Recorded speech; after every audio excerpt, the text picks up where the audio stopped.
Hello everyone, welcome to my channel online GS by Diwakar. यहाँ पे देखिए हम लोग हरियाणा पीजीटी का जो आपका पेपर हुआ है आज उसके बारे में डिस्कस करेंगे। एक्चुअली इसमें जो आपके टोटल सब्जेक्टिव वाले पेपर थे उसमें टोटल आपका 18 जो प्रश्न पूछा गया था, 15 आपको करने थे। इसके पहले जो आपका बैच चल रहा था हम लोगों ने बैच में भी काफ़ी को डिस्कस किया, उसको भी देख लेते हैं कि कितना पढ़ाया गया या कितना बाहर से आया, कौन कौन सी चीज़ें आपको पढ़ाई गई थी, जो आपको क्वेश्चन का हूबहू जो है कौन से पूछे गए हैं। तो इन सारी चीज़ों पे हम लोग बात करेंगे और किन प्रश्नों को कैसे आपको यहाँ पे मेंशन करना था उसका भी थोड़ा सा एक ब्रीफिंग यहाँ पे एनालिसिस देख लेंगे। ठीक है, चलिए पहला प्रश्न यहाँ पे जो आपका दिया गया है ये मेंशन किया गया था कि जो आपका ये पॉजिटिविज्म है यानी कि प्रत्यक्षवाद है, उसके बारे में कि प्रत्यक्षवाद से आप क्या समझते हैं। इसने आधुनिक भूगोल में पद्धतिगत दृष्टिकोणों से किस प्रकार प्रभावित किया। ठीक है, यानी कि मॉडर्न ज्योग्राफी को और प्रत्यक्षवाद का जो पूरा थ्योरी था इसको हमने कराया था, पूरा लिखाया भी है और इनका पूरा संबंध भी जब आप उसको पूरा डिटेल में पढ़े होंगे वहाँ पे आपको ये चीज़ें देखने को मिली होंगी। दूसरा हमने आपका वारेनियस का भी कराया था। ठीक है, बस अंतर ये कर दिया जो आपका द्वैतवाद की नींव पड़ी थी ज्योग्राफिया जर्नलिस्ट से इन्होंने करा था। अब कह रहा है कि किस प्रकार भूगोल के क्रमबद्ध अध्ययन की नींव रखी और इसका भूगोलवेत्ताओं की आगामी पीढ़ियों पर क्या प्रभाव पड़ा। ठीक है ना, ये भी आपको कराया गया है। नेक्स्ट देखिए, भूकंपी तरंगों के अध्ययन ने पृथ्वी की कोर और मंटिल की खोज में किस प्रकार योगदान दिया। तो पृथ्वी की जो आंतरिक संरचना है उसमें भूकंपी तरंगों के अध्ययन का क्या योगदान रहा था, जिसमें PSL ये सारे वेव्स का आपके बारे में आपको मतलब PSL वेव के बारे में आपको बताया भी गया था और ये प्रश्न भी हम लोगों ने कराया था, उसमें आपने देखा ही होगा। ठीक है, आगे देखिए, नेक्स्ट है आपका चुंबकीय विसंगतियों के अध्ययन में समुद्र तल के विस्तार और प्लेट विवर्तनिकी को समझने में योगदान। मतलब कि जब प्लेट टेक्टोनिक्स आपने देखा होगा या महाद्वीपीय विस्थापन आपने पढ़ा होगा तो उनके साक्ष्य के रूप में जो है ये आपका मैग्नेटिक जो आपका एनोमलीज हैं उसको आपने वहाँ पे पढ़ा होगा। जो PDF आपको दी गई थी प्लेट टेक्टोनिक्स का उसको आपने पढ़ा होगा तो ये मिला होगा।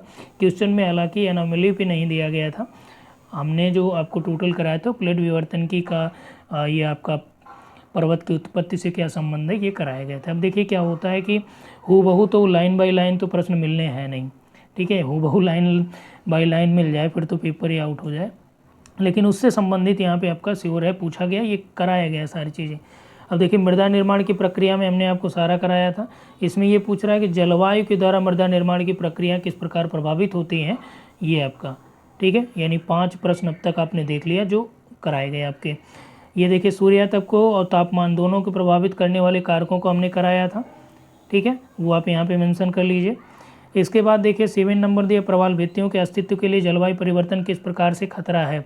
ठीक है, प्रवाल भित्ति आपको पूरा कराया गया, पूरा PDF दिया गया था, उसमें प्रवाल भित्ति जो प्रवाल विरंजन है ना वही आपका यहाँ पे करना था कि प्रवाल जलवायु परिवर्तन के द्वारा प्रवाल विरंजन जो है उसका आपका यहाँ पे मेंशन करना था। ठीक है ना, ये आपका 7 नंबर हो गया। 8 नंबर में देखिए, वाणिज्यिक कृषि ने नाइट्रोजन चक्र को किस प्रकार प्रभावित किया, इसके पारिस्थितिक परिणाम क्या हो सकते हैं।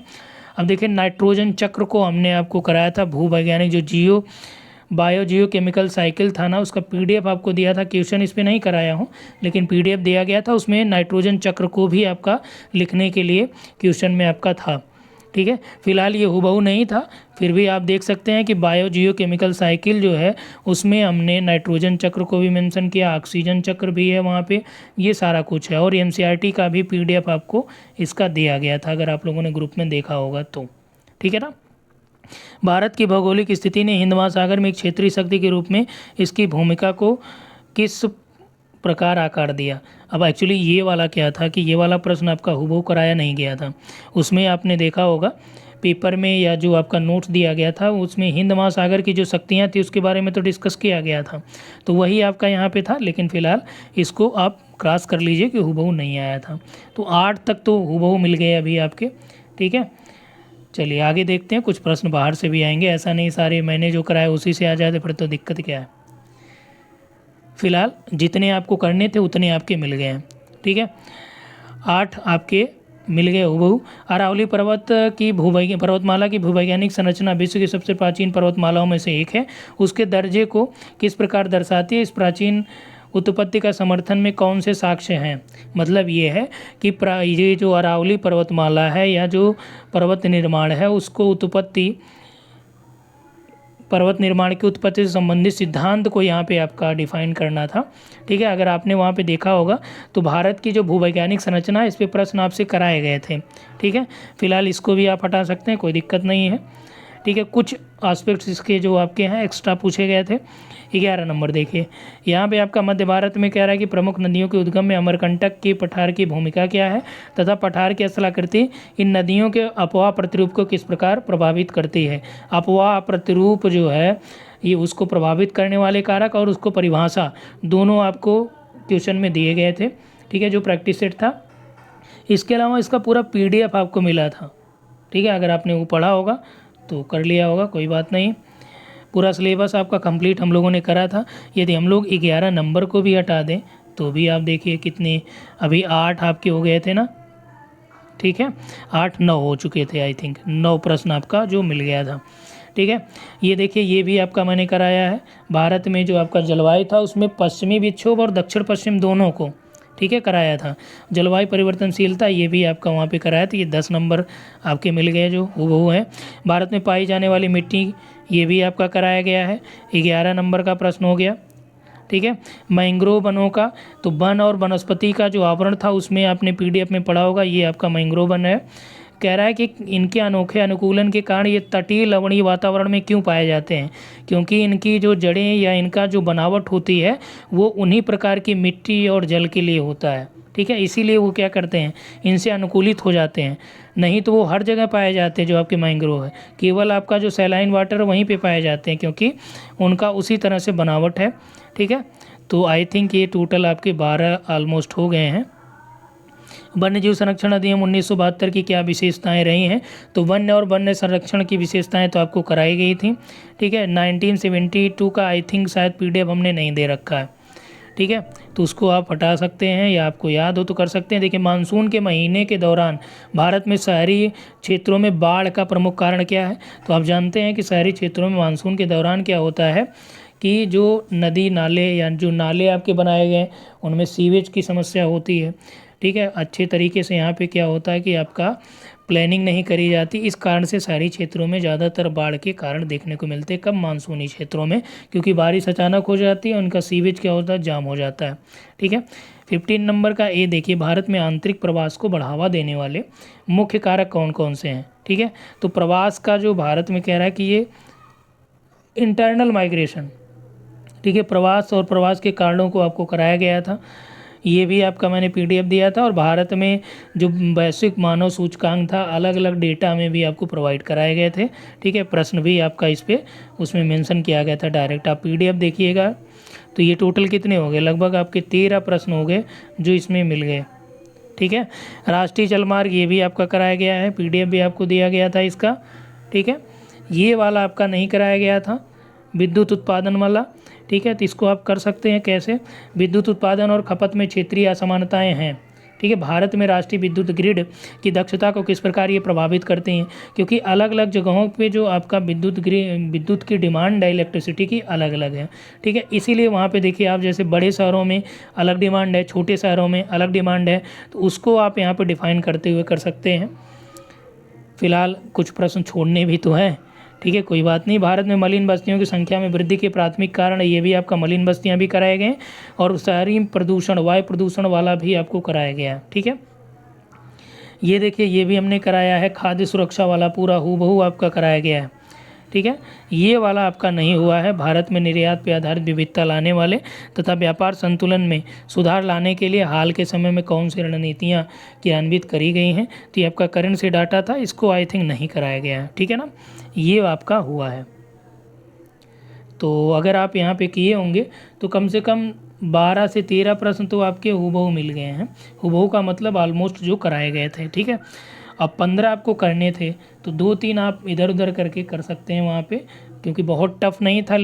बस ये है कि चीज़ें जो पूछ रहा है पहले सिस्टमेटिक उसको ही आपको यहाँ पे लिखना था। अब यहाँ पे क्या है कि खाद्य सुरक्षा अधिनियम 2013 वाला जो पूरा है, ठीक है, कहाँ कहाँ पे आप जो है मैप बना सकते थे। देखिए, भारतीय शहरों में मलिन बस्तियों की संख्या में वृद्धि का कारण क्या है, कारण बताते हुए नीचे आप भारत की प्रमुख मलिन बस्तियां हैं, तो आप उसमें इंडिया का मैप बना के ये आपका मुंबई वाली धारावी वगैरह भी आप स्वैप करा सकते थे। ठीक है, राष्ट्रीय जलमार्ग पे आप इंडिया का मैप बना के वहाँ पे कर सकते हैं। ठीक है, और इसके बाद देखिए प्रवास के बारे में, मानसून वाला जो भारतीय शहरों में आप मैप बना के कि भाई इन शहरों में ज़्यादातर वाटर लॉगिंग देखी जा रही है। मैंग्रोव वन वाला लैटेराइट मिट्टी पे भी आप मैप बना सकते हैं इंडिया का। पश्चिमी विक्षोभ पे भी इंडिया मैप है। ठीक है, इस पे भी आपका मैप बना सकते हैं। अमरकंटक वाला रीजन है। और नेक्स्ट आपका देखिए, इसमें मैप तो नहीं, एक आपका नाइट्रोजन साइकिल वाला जो फिगर था उसको आप कर सकते हैं। प्रवाल भित्ति में भी आप मैप नहीं कर सकते हैं। ठीक है, सूर्य तप में भी मानचित्र का कुछ नहीं है। मृदा निर्माण में भी नहीं कुछ है। भूकंपीय तरंगों में जो पृथ्वी का कोर है ये वाला आप बना सकते थे। ठीक है, जो इंटीरियर ऑफ द अर्थ का पूरा ये मॉडल है, इसको आप यहाँ पे कर सकते हैं। ठीक है, तो फिलहाल के लिए इतना ही। और यहाँ पे आप देखिए, अगर जिस तरह के ये प्रश्न पूछे गए हैं, इन प्रश्नों की हम लोग बात करें तो जो टोटल नंबर आपके हैं वो कितने हैं, 150। ठीक है, और सभी ने पूरा, जिन लोगों ने प्रश्न टोटल करे होंगे, तो ये मान के चलिए कि अगर आपने 10 प्रश्न सही करे हैं, 5 प्रश्न आपने थोड़ा सा गड़बड़ भी लिखा होगा, तो भी कोई दिक्कत नहीं है, उससे वो आपका हो जाएगा मैनेज। ठीक है ना। तो मेरिट की हम लोग बात करें तो अगर जिस तरह के देखिए प्रश्न पूछे गए हैं, अगर आप लोगों ने जिस तरह लिखा होगा, तो जिनके 80 से 90 बनेंगे ना, ठीक है, 80 से 90 जिस तरह के प्रश्न पूछे गए हैं, तो 80-90 अगर आपके नंबर मिल जाते हैं तो ये मान के चलिए कि स्कोर उसके आसपास जाएगा। और जो लोग यहाँ पे अटेम्प्ट किए होंगे, आपने जिन प्रश्नों को अटेम्प्ट किया है, दोबारा से आप उन प्रश्नों को अटेम्प्ट करके हमें इस नंबर पे व्हाट्सअप कर लीजिए। कॉपी आपकी चेक कर ली जाएगी, कहाँ पे कम हो सकता है मार्क्स, कितने पॉसिबल मार्क्स हैं जो आपके मिल सकते हैं, वो आपका बता दिया जाएगा। तो उससे एक आप अनुमान लगा सकते हैं। ये मान के चलिए कि जिनके 80 से 90 के आसपास जाएंगे ना, वो आपके यहाँ पे क्वालिफाई होंगे, क्योंकि जिस हिसाब से आपका यहाँ पे क्वेश्चन पूछा है उस हिसाब से कई लोगों का जो आपका ग्रुप में रहा है कि सर 12 से 13 प्रश्न नहीं हो पाए। कुछ लोगों ने कंप्लीट करा, जिनने कंप्लीट करा तो अच्छी बात है। एक मैं संभावित बता रहा हूँ कि 80 से 90 के आसपास जो आपका ये रहेगा, उससे बहुत ऊपर नहीं जाना, क्योंकि प्रश्न आपके अच्छे पूछे गए हैं। जिन लोगों ने प्रैक्टिस करे हैं उनके लिए तो कोई बात नहीं, जो प्रैक्टिस नहीं कर पाए हैं, ठीक है, उनके लिए ये इशू रहेंगे। और ये मान के चलिए कि आपके 400 लोग, अगर 450 लोग हैं, ठीक है, एक सीट पे 4 या 5 लोग अगर आ रहे हैं, तब भी जो है ये मान के चलिए कि अगर आपने 12 से 13 प्रश्न भी करे हैं तो भी आपका, अगर अच्छे करे हैं तो भी आपका जो है क्वालिफाई होने की पॉसिबिलिटी है, प्रबल संभावनाएं हैं। तो फिलहाल इसके लिए इतना ही। Thanks for watching.